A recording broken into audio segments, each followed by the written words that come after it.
بسم اللہ الرحمن الرحیم۔ السلام علیکم میرے محترم ناظرین، آپ دیکھ رہے ہیں وائس سے عالم چینل۔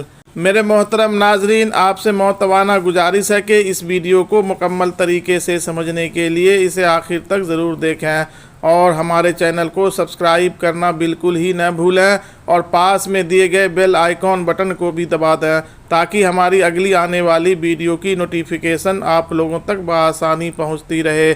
میرے محترم ناظرین اور میرے پیارے دوستو، ایک دفعہ کا ذکر ہے، ملک یمن میں ایک دولت مند آدمی رہتا تھا۔ اس کا نام تھا خواجہ بصیر۔ خواجہ بصیر نہایت عقل مند، پڑھا لکھا اور خوش اخلاق تھا۔ آہستہ آہستہ اس کا آنا جانا بادشاہ کے دربار میں ہو گیا اور بادشاہ بھی اس کو پسند کرنے لگا، کیونکہ وہ ہمیشہ بادشاہ کو اچھی اچھی باتیں بتایا کرتا اور رعایا کی خوشحالی اور بہتری کی تدبیریں سمجھایا کرتا تھا۔ رفتہ رفتہ بادشاہ کو خواجہ بصیر پر اتنا بھروسہ ہو گیا کہ کسی امیر وزیر پر اتنا بھروسہ نہ تھا۔ بادشاہ کو جب بھی کوئی مشکل درپیش ہوتی، وہ سب سے پہلے خواجہ بصیر سے مشورہ کرتا۔